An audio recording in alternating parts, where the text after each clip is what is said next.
Добро вечер.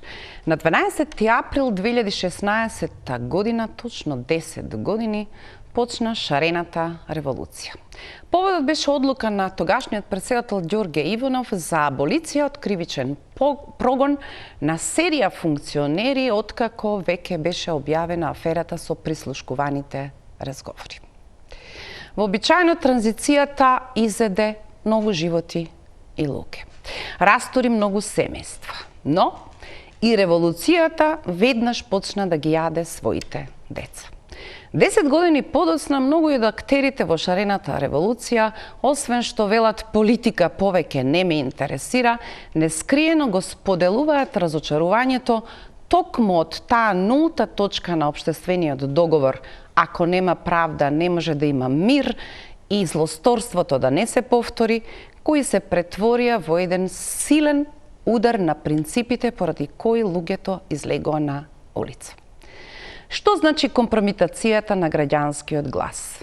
Дали сите овие години на македонската транзиција, единствената важна задача на политичарите е како да изгонат што повеќе луѓе од јавниот простор? Така слонот останува во дневната слоба, тој голем политички слон. Пристојните се повеќе се извлекуваат под своите чадори во преддворието. Уверени се, ако не ги интересира, може би тоа е некаков аларм за политиката, но за жал, ако не ви интересира, вашиот глас на гласачкото место е посилен дури и од оние што доаѓаат и избираат. Тоа што од статистиката политиката сака да го знае е распоредот на човечкиот материјал. Кој од нас не се веќе меѓу нас? Кој на вистина замина? Кој е тој одлучувачки граѓански круг кој можеше да ја направи вистинска општествената дебата? Зошто се ова изгледа како борба на пеливани или борење во слободен стил? Дали политиката, подигајќи го својот реторички дискурс, всушност секојдневно работи да ги изгони пристојните од било каков интерес за политика? Не ме интересира и сите се исти, се доминантниот одговор. Тој прво поминува низ фазата на отворен цинизам, а потоа се претвора во една длабока апатија. Ништо овде не е циклично. Очигледно дека ќе се навикнуваме на бројки на изборите кои покажуваат интерес кој јасно го отсликува кризата на представувањето. Но изборниот ритуал е немилосрден. Дури на изборите да излезат само оние кои што се кандидати на изборните листи, македонскиот парламент повторно ќе има 120 пратеници. Кој ја одбира позицијата на самоизолација? Кој е казнет од таквата позиција?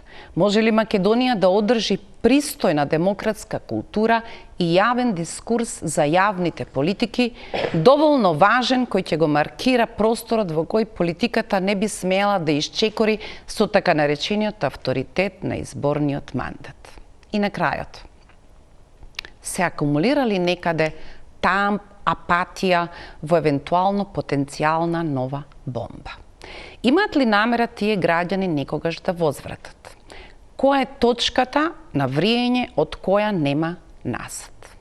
Се повеќе луѓе се убедени дека таква точка, по поразот на принципите на шарената револуција, ниту ќе се случи, ниту некој препознава смисла кој е тој тригер што ќе ги врати назад во одбрана на јавните политики. Се дотегаш ќе гледаме еден политички игроказ во кој едните кон другите се подготвени да кажат толку непристојности, бранејќи ги јадрата на своите лојалисти, кои имаат сосема известно прилично клиентелистички поглед на тоа какви политики води партијата за која што гласале. Кои примери можеме да ги земеме од блиското минато? Кои од соседството? Постои ли таква темпирана бомба или Македонија ќе се придвижи кон ситуација на нужно зло, нека се менуваат таму кој сака, но нас повеќе ова не интересира. Ова е најавата за моите теми вечерва во одбележување на 10 години од шарената револуција, на која мои гости се Петар Арсовски, добро вечер, комуниколог, политиколог. дел од таа шарена револуција. Искрено ќе ве прашам дали вие се уште на улица ги барат одговорите што направивме или што направивте, па некако туѓата белја ја шетаме без малку на наши плеки. И Алберт Муслиев, добро вечер и за вас, политички аналитичар. Да направиме, предлагам прва пауза за реклами, па да тргнеме во еден чист затворен блок.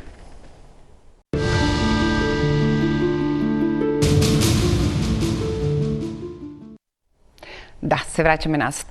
Петар, во тест меѓу неколку пријатели, што ќе правиш на емисијата, па велам 10 години со од шарената револуција, а која добра причина те носи воопшто да се сеќаваш на такво нешто? Дали таа феноменологија дури на одбивање да се сеќавате на својот граѓански протест, со јасна представа што сакате да правите и поради поразот на идеите или некаквиот на улица заеднички општествен договор за нулта позиција по важните точки, откако тој удар ќе го доживеете од оние кои биле директни корисници на тој граѓански глас, ги носи во ваква ситуација дури да одбиваат и да се сеќаваат на тој настан.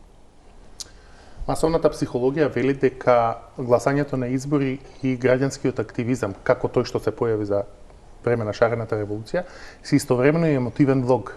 Колку е поголем емотивниот влог, колку повеќе ќе излезете на шарена револуција, на протести и така натаму, толку е подлабоко разочарувањето ако вашиот политички влог не вроди со плод. И ние сега, после 10 години, прашање дали сме вратени и на нулта точка, не гледаме некаква драматично поместување во смисла на политичката архитектура и инфраструктура која се појавува пред нас, а енергијата веќе ја нема. Не само што ја нема, туку е претворена во една анестезија, во една апатија, во една летаргија, како што рече и ти во најавата, во еден драматичен цинизам. Прашање е дали таа може да се акумулира повторно до некаква точка во која може да се појави повторно некаква таква енергија, или ќе се вентилира на мали протестчиња во меѓувреме, најчесто врзани за аспиративни некакви поводи. Општиот заклучок е дека имаме потреба да бидеме разочарани од... Само една додавка, да речеме, беше неверојатно дека протестот на студентите за правото да полагаат правосуден испит на својот јазик бил препознан како дестабилизирачки чекор кој премиерот вели дека го пријавиле и во НАТО и во Европската Унија, и просто повторно се враќам на тие некои години кога, да речеме, немате иста квалификација за упадот во парламент на 27 април, за многу крв на главите на легитимно избраните представници, се уште кон тоа се реферирате како напад кон патриотите, дури премиерот лично беше да види што се случувало во парламентот, а дека сега од ова се обидувате безмалку некаде да пријавувате напори за дестабилизација на земјата. Таму беше проблем како воопшто може да има судски процес, освен за телесни повреди, ни една друга квалификација не доаѓа во предвид. Па видите, кога ќе ја одземете критичката јавност, потоа се поминува.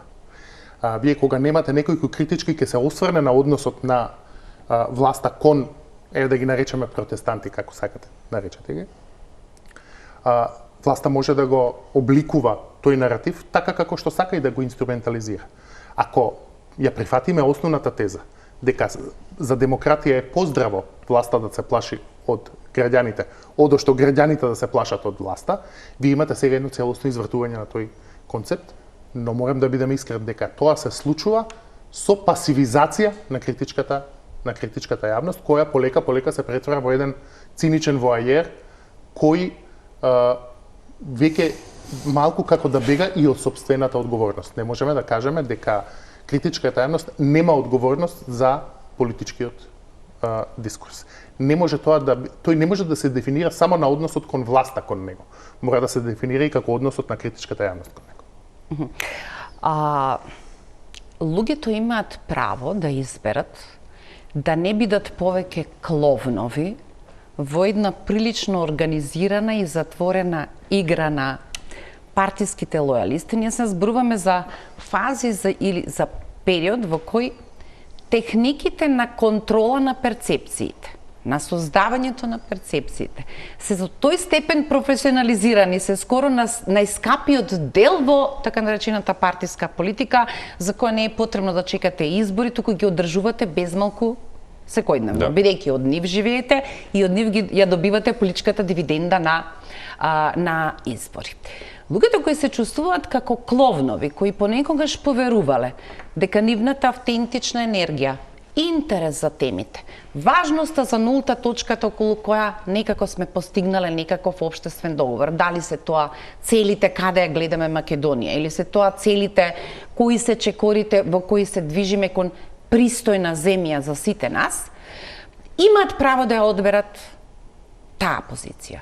И сега дали вас ве изненадува дека во истиот момент тие го даваат и најдобриот подарок на политиката која вели добро, што помал ресурс кој можам точно да го пресметам низ моите пораки што ги испраќам, тоа подобри приноси или контролирани приноси на изборите. Апсолутно, ама тоа е предност која им оди во прилог на сите.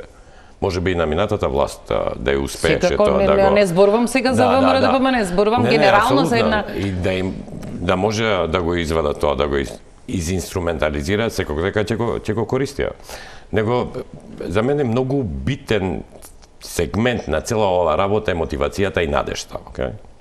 Значи, ние во 2015 имавме едно хомогено тело, значи власта во тоа време, кое беше релативно задоволно од тоа како оде работите. Тие беа во рамките на нивните очекувања, цели, така натаму, и беше хомогена структура. Од друга страна, имавте мешавина на политички партии со аспирации, на незадоволни граѓани, на граѓански сектор, критичка маса и така натаму, кои се сплотија за едно прашање кој им даваше надеж. И таа паролата, не знам кој ја именувал како именка, нема правда, нема мир и така, паметно го направил, затоа што беше сплотувачка. Затоа што во многу сегменти оваа нехомогена структура не беше задоволна од одредени делови од дали некој немал пристап, дали некој бил оштетен, дали некој не гледал надеж и така натаму, сите тие беа сплотени во една групација која успеа во Македонија, која ја неретко ја дефинирам као апатично општество на нервозни индивидуалци. Овде, ако влезете во социјалните мрежи, сите се некако нервозни, вокални, безобразни, ама као маса, сите се апатични. Видим, ние у ова општество сме поминале драматични моменти на приватизација на големи системи, без некоја општествена реакција, а ќе се патат за некое прашање кое е тривијално, па се трудат тоа да направат тема. Така да ја реално не гледам дека некои вакви работи би можеле да се случат во нашето дури и блиско обкружување. Во Албанија имавте сериозни протести затоа што ДДВ-тот сака да го подигна. За Грција да не зборуваме, они имаат традиција на протести. Во Бугарија исто така, во Србија да не зборуваме, во Србија година дена има протести и никако не им се намалува темпото. Кај нас некако целото општество, затоа што можеби имаме други поделби, па не може да се спојат сите во едно прашање, што пред 10 години се случи. Значи, тоа беше трансетничко спојување за некои теми на сите овие интересни групи, успеа да се воздигне на степен кој беше општествена реакција. Иначе, пред тоа, која општествена реакција сме имале ние? И во тоа се влезе со надеж. И некако тие надежи не се исполнија. Па дури во одреден период целиот систем се инструментализира и се користеше, како да ти кажам, ако некој извршувал за оваа политичка гарнитура нешто, таа само се префрли после година-две кај другите шефови, тоа си продолжи да си функционира. Секако пиарот беше послаб и времетраењето согласно тоа беше и пократко. Сега кај се губи мотивацијата? Мотивацијата се губи затоа што некој влегол во целиот тој процес со надеж и со некои поенергични биле, со надеж и гледале некоја цел на крајот. А ако вие гледате инструментализација на истиот принцип од лева и од десна страна, тогаш кај ви е мотивацијата? Само да верглате, просто речено, само да се изразувате во јавноста и се губи поентата во целото тоа. Ја мислам дека моментот кога таа паролата нема правда, нема мир, а се изгуби, а тоа се изгуби веднаш пред уставните измени, каде што се направија некои компромиси, се направија некои компромиси кои по мене беа потребни компромиси во тој период, но за жал процедурата после продолжи по ист терк. И мислам дека тоа беше најразочарувачкото, затоа што вие као општество да се организирате за нешто, сепак ви треба некоја цел. Ако немате некоја поголема цел, вие се бавите со индивидуалните работи, кои се сигурно помирни. Тука имаше и жртви, тука имаше луѓе кои од тоа сериозно има некои бенефити, но во секој случај надежда као колективна цел се изгуби во целиот тој процес. И вие ако имате општество каде што колективната надеж се губи, тогаш индивидуалните колективитети им профитираат во зависност од тоа колку се добро организирани. И гледаме кој е како организиран и резултатите се тие. Но вие да измотивирате сега, ова го гледа со студентите. Они се мотивирани за таа работа, они добро тоа го организира и ја не верувам дека ќе прекинат ако тоа прашање не се тргне од. Ама не е тоа прашање кое може да привлече студенти од технички факултет, од медицина, професори, што ја знам, земјоделци, така натаму и така натаму. Треба некоја поголема цел која реално добро беше проектирана 15-16 и сите овие незадоволства и лични аспирации и на помали колективитети ги спои во едно и тоа добро функционираше додека не се реализира. После се обидувам да ловам како Муслио ги подредува фазите. Има малку друга динамика на распадот во нашите глави. Мајки во глава една снимка тајно направена од разговорот на тогашниот премиер, тогаш само лидер на СДСМ, кој на прашањето што ќе правите со овие шарените, пошто очигледно тие биле како непосакувани во целиот контекст, одговорите, па ќе ги искористам и ќе ги фрлам. Ми звучеше дека на ручек се опуштате со малку повеќе вино, меѓутоа настаните потврди дека скоро се одвиваше по тој рецепт. Подметнувањето дека проблемот на легитимацијата или чувството на граѓаните, што е тоа што не врви според тој општествен договор, е всушност големата приказна за промената на името, ми изгледаат како фалшиви прилично, бидејќи после целата таа операција Стево Пендаровски победува на изборите за председател. Ако е тоа големото прво прашање на предавството, таа приказна немаше да помине. И сега отсуството на СДСМ од вистинскиот одговор. Не, заглавивме по истите патеки, мислејќи дека ќе успееме да лажеме, ама криминалот не е како тој на ВМРО.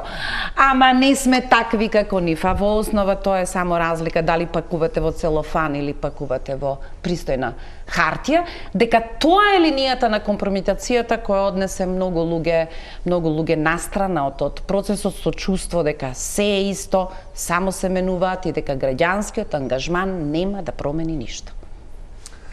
Граѓанскиот ангажман во основа се вложува во вербата за подобро утре. Не мислам дека влогот на тогашната власт СДСМ во компромисот со Грција и со Бугарија беше причина за разочарување на критичката јавност.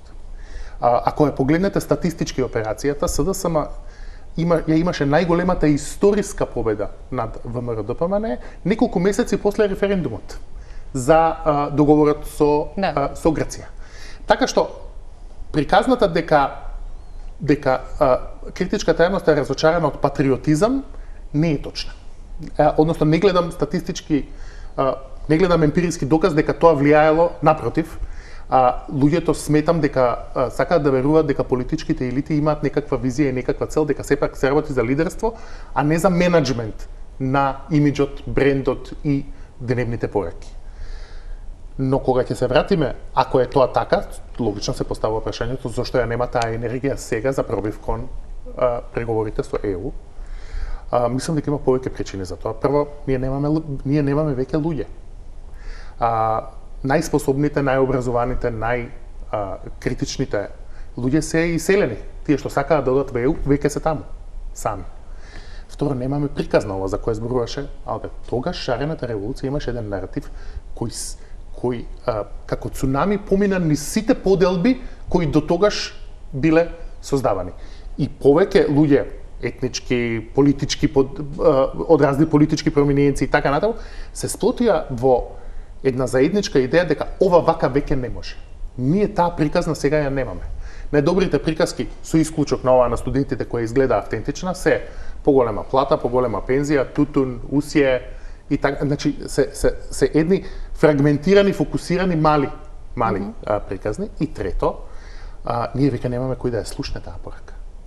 Општа е констатацијата дека квалитетот на политичките елити со секоја генерација се намалува. Можеби ние живееме во некоја носталгија, но сметам дека денешните политички елити немаат слух и едноставно не го читаат тој јазик и не може да ги препознаат тековите на енергијата во она малку од критичката јавност што е оставена, при тоа им одговара таа да остане анестетизирана.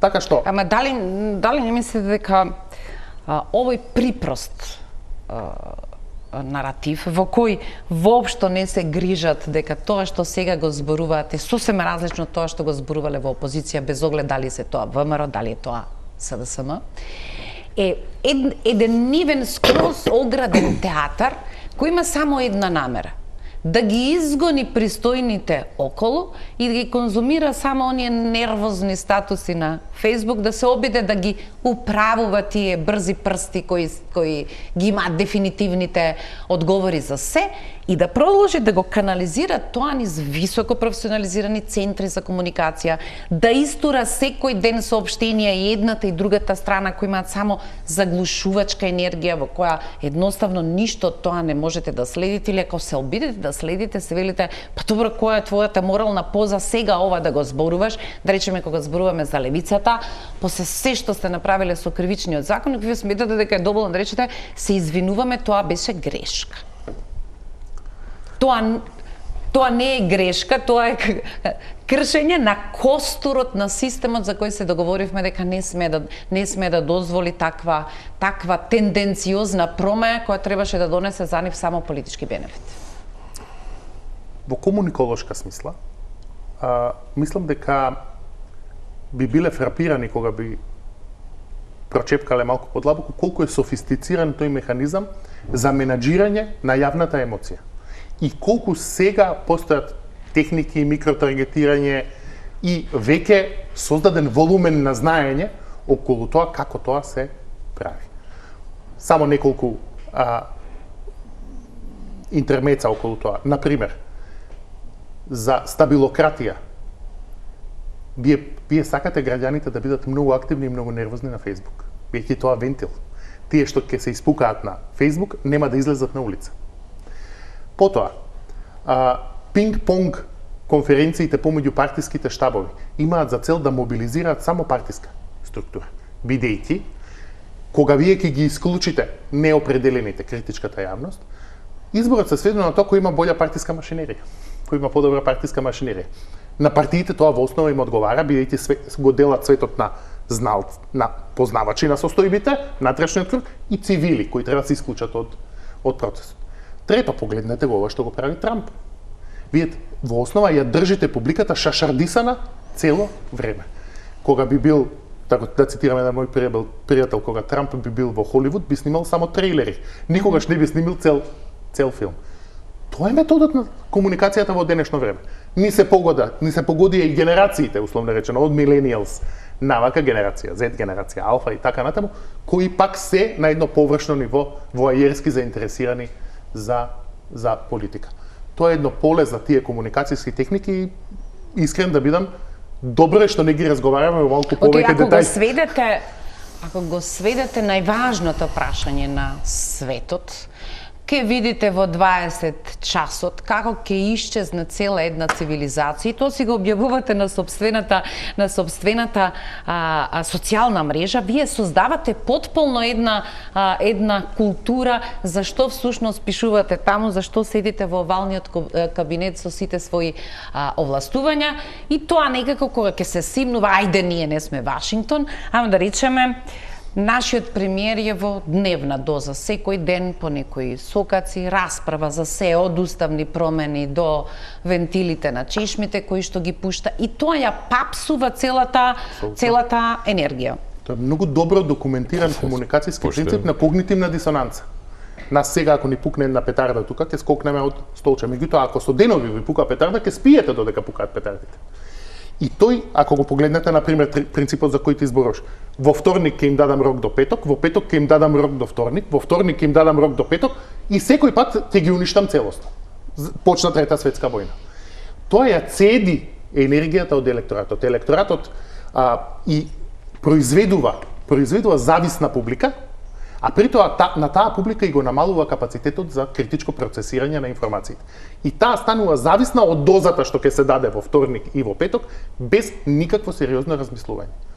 И тука треба се одвои комуникацијскиот занатски дел од тоа дали е тоа правилна политика. Комуникацијскиот дел е апсолутно ефикасен, да немаме дилема дека функционира, а дали е тоа добра политика? Апсолутно по ѓаволите не. Понекогаш мислам, Алберт, дека кога немаме пристап до обсежност, иако тоа е најскапиот дел од функционирањето на партиските машинери, што прават нивните аналитички центри, државата дури или нивниот договор одлучил дека за тоа ќе бидат наградени со прилично сериозна сума во финансирање, така наречените истражувачки центри на партиите. Тие во основа се бават само со мапирање на тоа поминува или не ова политика. Како да ги калибрираме речениците што ќе ги кажеме, без оглед што имаме намера да правиме. Малце да буцнеме ако треба во моментот. И така ги одржуваме надвор од зоната на притисок. Дали всушност, сега за ова зашто зборува Петар, кој си замина од овде, тие точно знаат кој е таа. Ние во основа имаме исклучителен генерацијски јаз кој може да биде нивна комуникацијска предност. Прилично старо население кое скоро ништо не разбира од вревата на социјалните медии. И нова генерација која дури и за темата Гоце Делчев, бугари, историјата, ако не го види на TikTok, ниту за тој Гоце Делчев нема никаков посебен интерес. И сега тоа се потполно две одвоени целини помеѓу најважниот круг кој треба да биде општествениот медијатор. И тој што е дома одлучил да биде во некаков ментален екзил и тие што излегле неповратно на нив не можете да сметате. Дали е тоа всушност сега ситуација кога си велиш здравата памет вели дека е невозможно ова да помине, сега не зборувам за некакви идеи на ВМРО ДПМН, исто и кај СДСМ, но едноставно тоа си поминува во својата патека на нивни конфликти со кои ние повеќе не сакаме да имаме допирна точка. Тука се сложам со Пеđа, они не се обраќаат на пошироката јавност. Они се трудат тука да го задржат своето јато. Сега предизвикот е поголем за тој што има помало јато, од тој што има поголемо јато. Тој што има поголемо јато се труди да го задржи, низ разни методи, не само комуниколошки, и низ ангажмани, и низ поддржување и така натаму и така вработува и не знам тие што. Другата страна, ако не е добро организиран, само ќе го држи статус квото, кај што едниот има поголема структура, другиот има помала структура и светот си тече. Само да се доизјаснам за тоа, за компромисот. Не мислев компромис државата што го направи, туку мислев компромис на тие кои очекуваа правда и мир со институциите кои ние знаеме дека во одреден период пред да се изгласат уставните промени направија некои работи кои не беа во склоп на паролата нема правда, нема мир. Сега знаеш што сакам. Мислам и граѓаните знаат, да не бидам многу не престанаа да прават и трговијата им стана симпатичен метод на. Така да локалните избори беа брзо, тие помина затоа што се имаше надеж дека таа парола ќе се имплементира после тие избори. Него кога се види дека тој инструмент, тој меанизам само се превзеде и си работеше со истото темпо, па дури напаѓаше и своји некои така блиски, тогаш почна таа разочараност, затоа што види, јас со Пеđа имам прилично историја, нели, долга. Ја бев еден од тие што инсистира на ветингот, затоа што гледав што се прави во Албанија. Знам дека новите институции беа за тоа во одреден период од година-две. Некои наши меѓународни партнери не беа за тоа поради спориот процес кој се одвиваше во Албанија и некако кога го увидоа тој систем кој беше ефикасен систем за владеачките структури, некако таа тема се тргна од дневното општење. Иначе ја пак верувам дека во Македонија суштината почнува од правосудниот систем, од нигде другде. Нити политичарите се поодговорни, нити некој се плаши од институциите, ако вие немате добро финансирано, добро едуцирано и, како да ти кажам, одговорно правосудство, тогаш сето друго почнува да се средува. Сега да се вратам кај ова. Зошто они нешто би менувале ако има структури? Втора работа, не можеме ние да ги исклучиме граѓаните од целиот тој процес. Сите во оваа работа имаме одговорност. Види, кај нас има некоја чудна теорија на голем број на граѓани дека ќе гласаат и ќе влезат во апсолутна добра goodwill, како се вика тоа? Добро владење. Не, во добри очекувања. На англиски има оваа збор за тоа. Ти очекуваш тој другиот со добра волја да им влезе на работите и да ги среди и се исклучуваш од системот, осим што некогаш комуницираш преку социјалните мрежи и караш нешто. Значи, демократското општество не подразбира само одговорни институции и политички партии, туку подразбира и вклучени граѓани. Ако овие две поголеми структури се бават само едната со другата, а граѓаните во целиот тој процес не се вклучуваат по-интензивно, тогаш тие партии ќе си функционираат и понатаму, ќе си има добар модел на пинг-понг едни меѓу други, а граѓаните само ќе се жалат дека работите не одат. Види, од кај нас де факто многу луѓе се иселиле, но ова не се 90-те години. Ја ти гарантирам дека и надвор од Македонија луѓето ги пратат социјалните мрежи, они пратат што се случува. Дури некогаш се многу и посветени за тоа што се случува во државата. Тука ги гледаме сите политички патриотски сили дека ја поддржуваат нашата диаспора, никако да најдат начин да ја вклучат во изборниот процес. Јас знам зашто. Затоа што они не може да ги контролираш со ситни услуги или инсентивс, така натаму, а тие се исто така државјани. И второ, што има зборувате вие?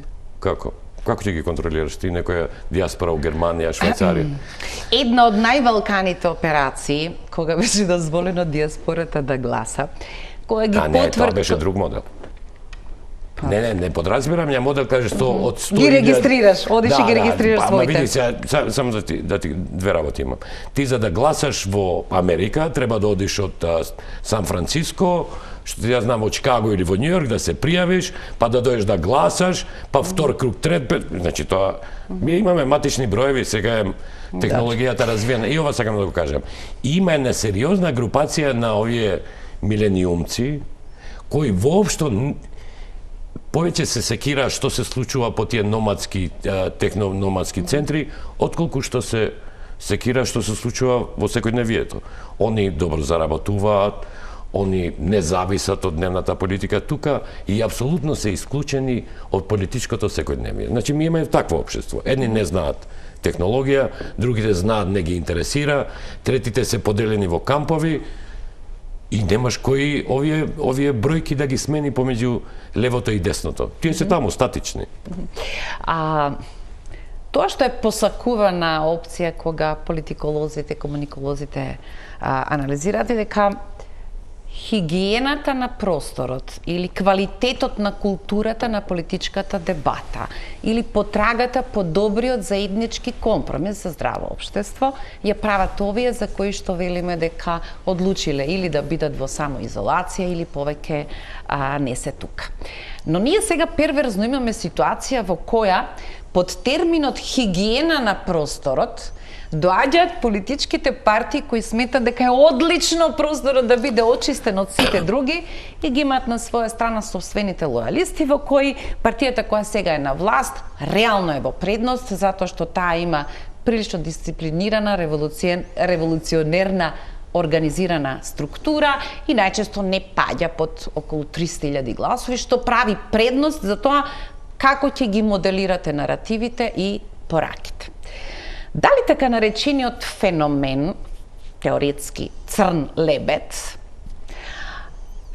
е ситуација која што ја знаат, делумно се не зборува Муслио, а мене ми изгледа недофатливо дека сега може да има таков момент на потполно непредвидена ескалирачка ситуација која ќе измести се од оваа шема која што ја создавале.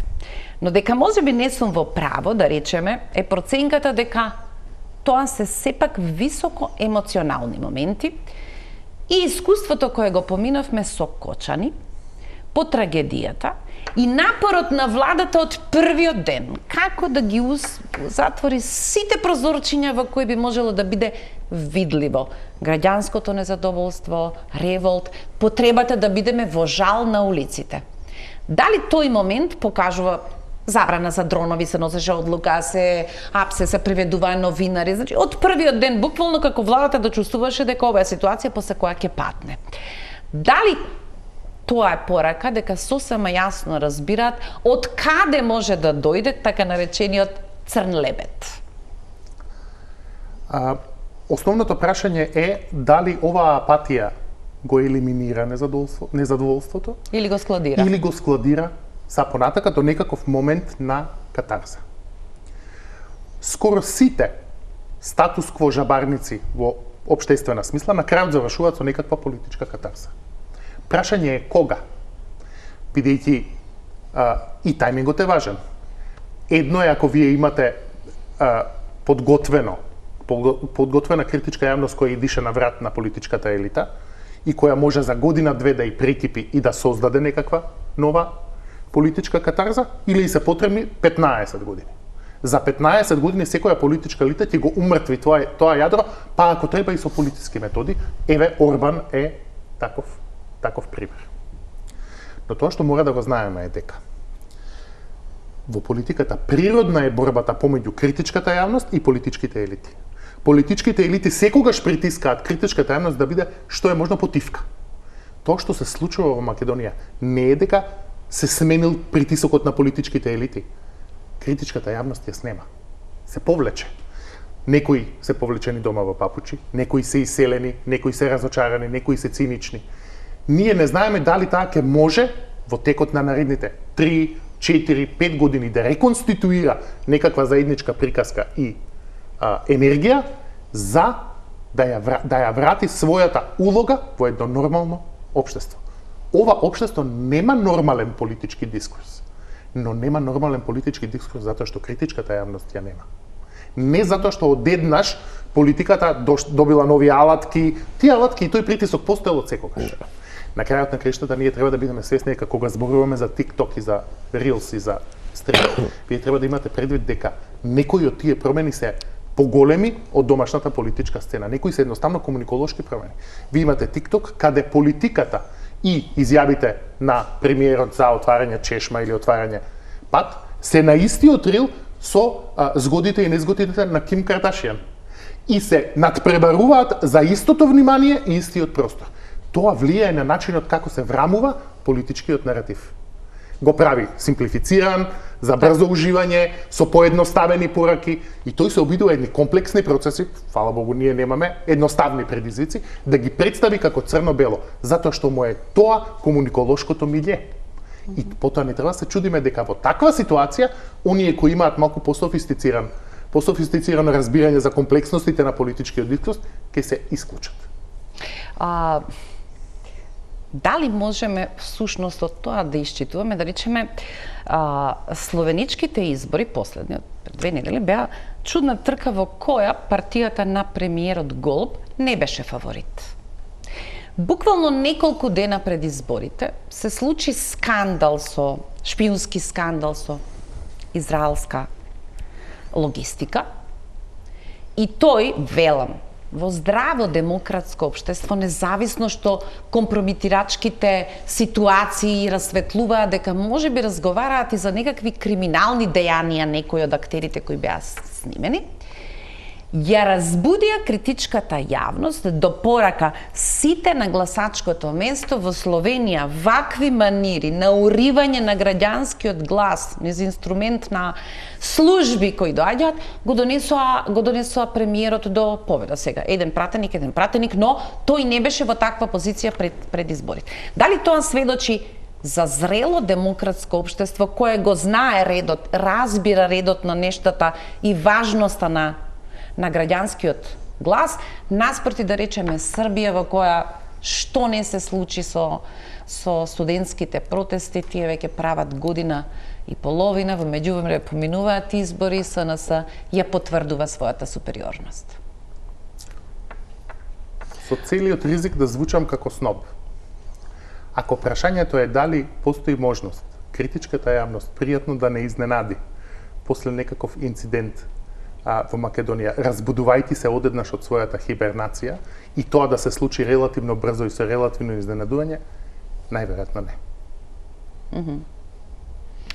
Што веројатно предпоставува дека не сме во некоја циклична фаза на природното разочарување, туку овој тренд во кој се напластени премногу искуства кои има доволна причина за разочарување. Заминувањето на една обвинителка која беше на мајците пред тие 10 години на СЈО и коментарите кои што ги видов, некако како да се збогуваат од пристојната поза на еден граѓанин. Формално, обвинителката која води предмет против партијата која сега повторно е на власт, за злоупотребите што ги направила партијата кога порано била на власт, дефинирани како апсолутно изборна корупција и воопшто создавањето имот на партијата, денеска луѓето ги носи во ситуации, па што, завршила ли нешто, направила ли нешто, па нека си оди, ако не може, конец. Дали тоа е одсликува, како се вели, таа веќе наша мерка внатре, ниту имам смисла да стојам, ниту можам веќе да разберам кој што игра на оваа сцена. Ливаре, ја ти кажам, мотивацијата и целта се секогаш тие кои мотивираат луѓето да добијат, кажам, енергија да се вклучат во некоја. Ова е последица на тоа што се случи при затварањето на Катица, каде што реакцијата и на власта и на опозицијата беше да се затвори специјалното обвинителство. Донесовме закон како може да се користат тие прослушкувани материјали. Значи, и тоа не беше сега, тоа беше пред 5-6 години. Кога се случи тоа? Сега не можам да се враќам со години. Да се враќам од тие години. Сега да ти кажам, сето ова сега и можеби таа непристојна реакција и на општеството е реакција на тоа што се случуваше тогаш. Тоа што Катица Јанева била фатена во корупцијски активности, ја не знам, ја не сум експерт по тоа поле, не значи дека концептот беше лош. Ја ти велам, општества во нашето обкружување се вадат со такви концепти од некои политички дупки. Тоа се случи во Хрватска. Често велам дека во Хрватска уплав имаат политичарите од УСКОК. Се случуваше во Румунија, се случува во Албанија, чудо се случува.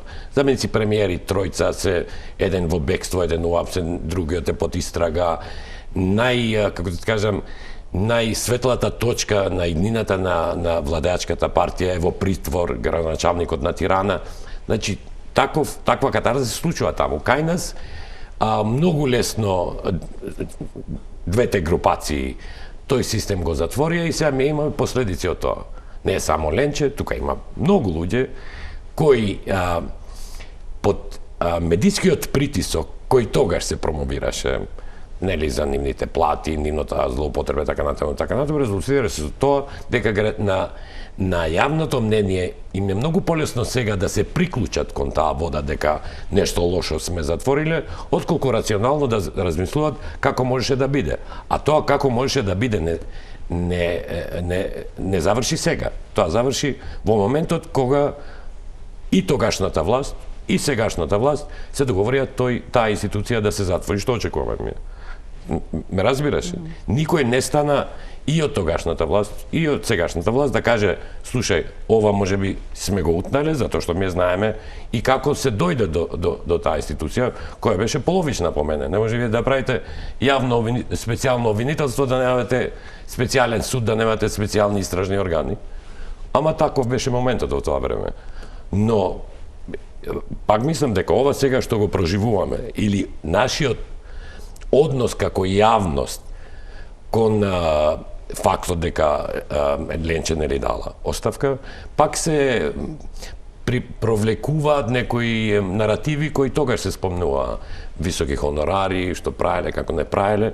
Еве, ја ти велам, јас сум сега на нашите правосудни органи 50% да им се зголемат платите и да им се бара одговорност. Најниски плати бе Ако имат најниски плати у Балкан, нашите суди и обвинители, сигурно имат и у Европа и у Централна Азија.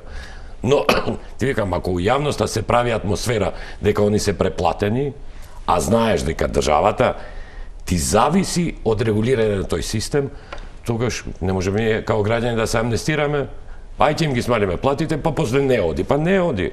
Ма разбираш, сето ова е искомбинирано и е дел од тоа и последица на тоа што сме го поминале и ние као критичка јавност некако многу лесно во периодот кога се случувало. Јас сум имал прашања ми поставувале дали сте за Катица. Јас сум бил за специјалното обвинителство. Кој тоа го води? Ја не сум ни стручен, ни сум од судски совет или од тие некои професионални структури, кој може да одлучи кој би бил. Разбираш? Овде правиме пауза за реклами.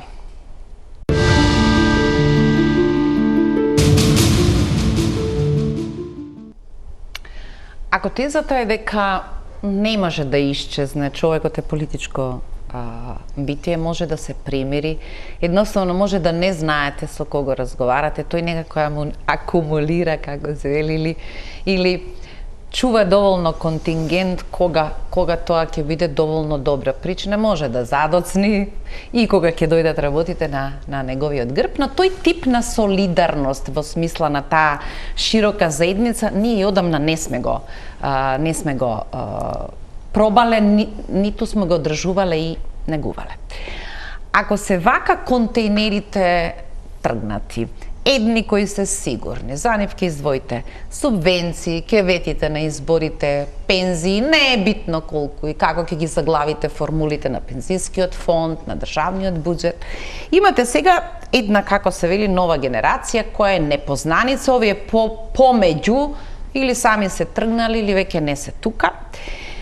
И кога се реферирате кон овие новите, сакате да ги вовлечете внатре или кон нив јасно целите дека тие секако ќе бидат за почеток кога анархисти, ако не во таа фина во таа фина младост.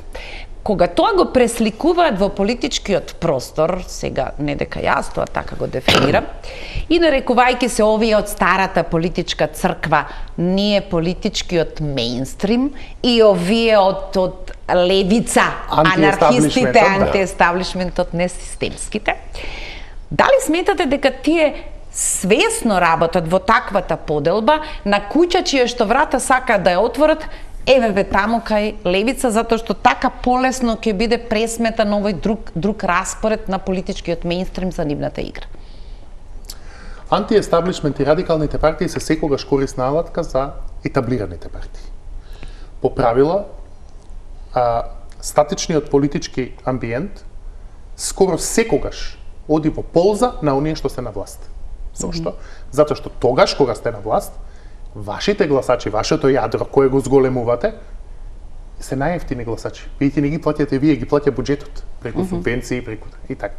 Затоа скоро сите партии во светот се борат за пензионерите како критична целна група.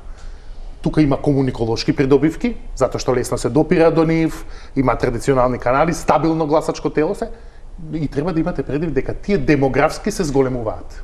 Ние имаме помалку прираст на население, се повеќе пензионери, а тие пензионери живеат сега се подолго.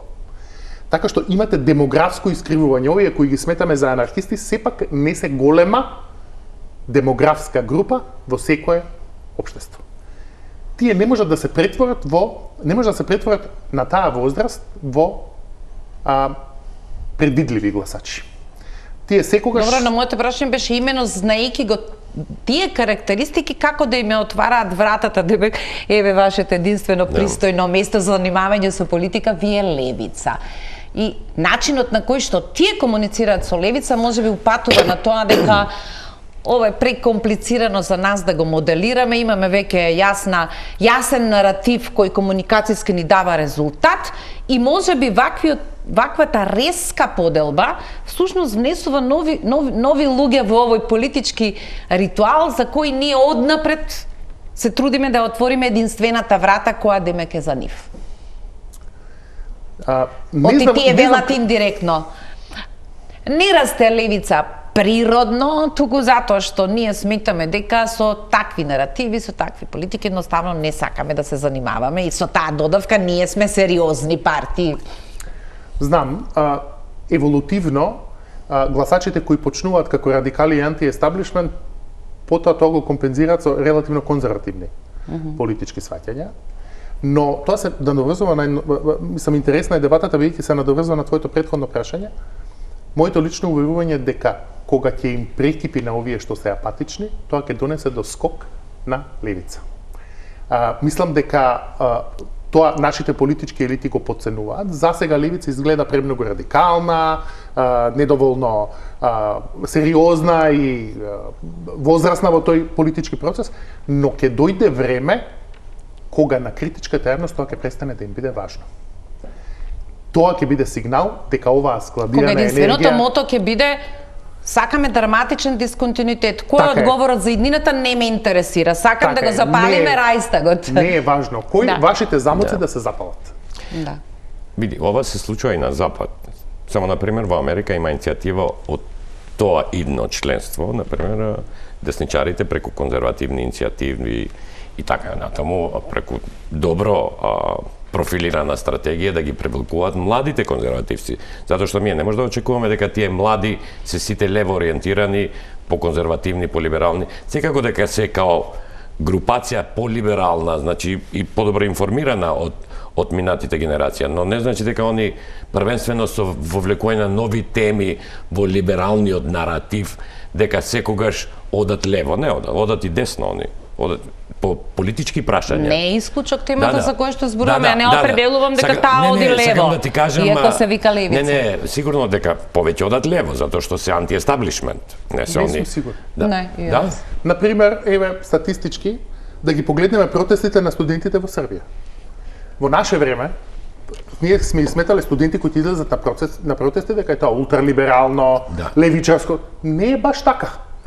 Она што го гледаме на улиците на Србија е една релативно пресликана поделба на конзервативни, традиционални, Косово е Србија и така натаму.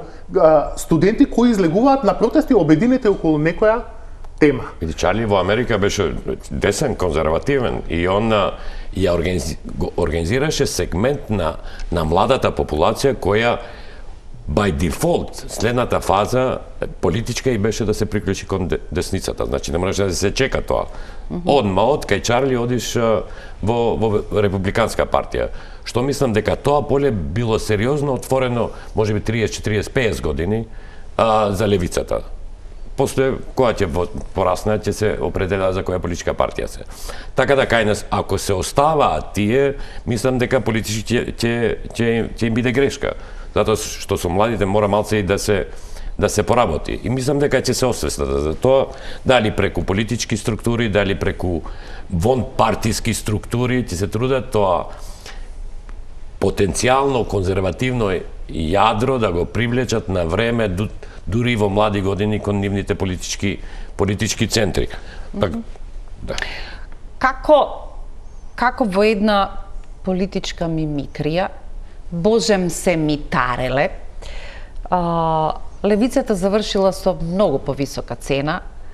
Во 2 наврати шансата на десницата да дојде на власт била токму, како се века, ударите или распадот на страната на левицата. И сега, ако го споредиме, во недела се изборите во Унгарија, традиционалната опозиција, да не речеме скоро не никаков фактор. Главната војна или предноста наспроти човекот кој 16 години е премиер во Унгарија, нашиот пријател на нашата влада, Орбан, всушност има сега главоболка која може да се дефинира дека се појавува еден Петар Маџар и им вели тоа што ви вели опозицијата, верувајте или не верувајте. Тоа што ви велам јас како човек инсайдер внатре и дека луѓето тргнуваат всушност по инсайдерот од истото гнездо, од истото легло на Фидес и се очекува во недела тоа да биде првата шанса за пат. Што тоа во комуниколошка смисла зборува? Дали се што претходно во традиционалната војна леви и десни, власт и опозиција, не дава резултат. И одеднаш луѓето сакаат инсайдер кој што ќе ви сведочи. Ќе ви сведочи во политичка смисла, ќе сведочи зошто има смисла промената. Во комуниколошка смисла тој е совршениот актер, затоа што отвара еден воајерски прозорец во светот што се случувало кај инсайдерите, кои цивилите не го гледаат. Но во политичка смисла, знаете како, во 8 од 10 случаи, кога десницата ќе дојде на власт, нив на крајот им пресудува нивната политичка декадентност. Тие се инаку, и тоа е најголемиот проблем на левицата, тие се подобри во скоро целиот политички менеджмент од левицата традиционално. Подобро спроведуваат кампањи, подобро работат на терен, подобро работат кога се во влада, поефикасни се. Традиционално тешко е десница, особено во овој регион, да ја симнеш од власт. Скоро секогаш нив им пресудува нивната политичка декадентност, која е резултат на тоа што ние, например, од шарената револуција, сметаме дека сме искочиле тогаш кога сме искочиле, нашата задача е завршена, сега треба пакучи дома да чекаме да видиме што ќе се случи во следното поглавје. Така што во таа смисла, Петар Маѓар, иако е добар, интересен комуникацијски производ, во политичка смисла следи извесен архетип. Ман треба да се каже дека не е тоа прв случај. Ако таа исконската борба во Грција помеѓу леви и десни и од граѓаните се процени као безцелна борба, се појави на Сириза, кој излезе од нигде никаде, спои разни структури и го превзеде кормилото. Така да Ама еве Грција е одличен пример. Сегашната афера за злоупотребата на земјоделските фондови повторно го потврдува архетипот на декадентноста на политичката десница и дека всушност таму се појавува најголемиот раскол. Македонија во 2 епизоди на крајот на династиите во Грција, појавувањето на Сириза успеа да заврши работа со политичка формација која нема минато по темата која што требаше да ја решиме, и во известна смисла во Софија со доаѓањето на Кирил Петков, кој не е детето на приказните од бугарската Охридска престолнина, кај многумина нема да се согласат дека тука нешто завршивме работа во таа фаза. Имаме буквално 2 минути до крај. Неспоредливо е со овој феномен за кој што зборувавме во Украина, меѓутоа ситуацијата која ќе не интересира и во својата разрешница е бугарската приказна, одлуката на претседателот Радев да се повлече. Сега ова е го користам печатот, не е тоа во класична смисла структура, партија.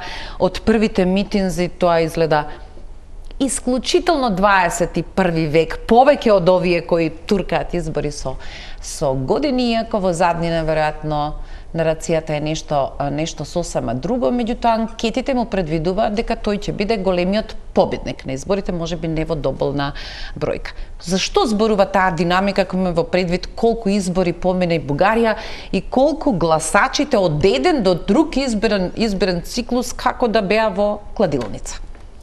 Мислам дека во таа смисла Радев е нов емотивен влог за бугарскиот електорат. Велат, ајде конечно на некој нов кој не е од овие стариви или потрошени да му дадеме некаква шанса. Проблемот на Радев не е изгледот на неговата кампања, дали таа изгледа како 21 век, тоа во денешно време се купува на Google. Проблемот се неговите ставови кои не се ни од 20 век, туку се од порано. Проблемот е дали е тој модерен политичар, а не дали кампањата му е нашминкана модерно. Се плашам дека во таа смисла, гледајќи оваа супермодерна кампања, ние ќе бидеме непријатно изненадени кога ќе заврши. Предпоставам и бугарските граѓани можеби мислат дека сега имаат изборот, то таа разрешница и ние ќе чекаме барем ситуација дали ќе седнуваме на некаква маса или не, буквално 30 секунди. На 2 години од мандатот на оваа влада, имате ли впечаток дека таа излегува од компетенциите на давање одговори? Имавме многу желби, почнавме, на половина сме задоволни или не, туку сега целата приказна ја префрла на некакви Ако треба децении ќе чекаме, ама не се откажуваме. Види, политичките партии го зборуваат тоа што граѓаните сакат да го слушнат и некогаш го спинуваат наративот и граѓаните тоа треба да го проценат. Им одговара или не ми одговара. Затоа ти викам, не може бе цела вина ми овие 35 години само на политичките партии ја префрлеме, а не на себе, на граѓаните, така натаму. Така да, дали тие ќе успеат? Ние ќе имаме промени во Бугарија, види. Дури и Радев да биде идниот премиер, он наративот ќе го смени, он не е више председател на држава, он е премиер и има одговорности секојдневни, така да не може да се амнестира од тоа. Така да, како год да е, он да влезе во тој систем, ќе мора малце да го смени наративот, а никој не може да го прекине тоа дека типови како Кирил Петков ќе се појавуваат и на нивна, и на наша сцена, и на српска, и така натаму, и така натаму. Така да, како владата ќе се труди да го менаџира наративот, тоа е до нив и до нас. Дали тоа ќе го прифатиме или не. Тука нема љутиш. Тука треба или да го превенираш, или да го прифатиш. Јас ви благодарам што вечерва бевте мои гости. Почитувани, ви благодарам што не следевте. Убави празници и се гледаме следната недела. Поздрав!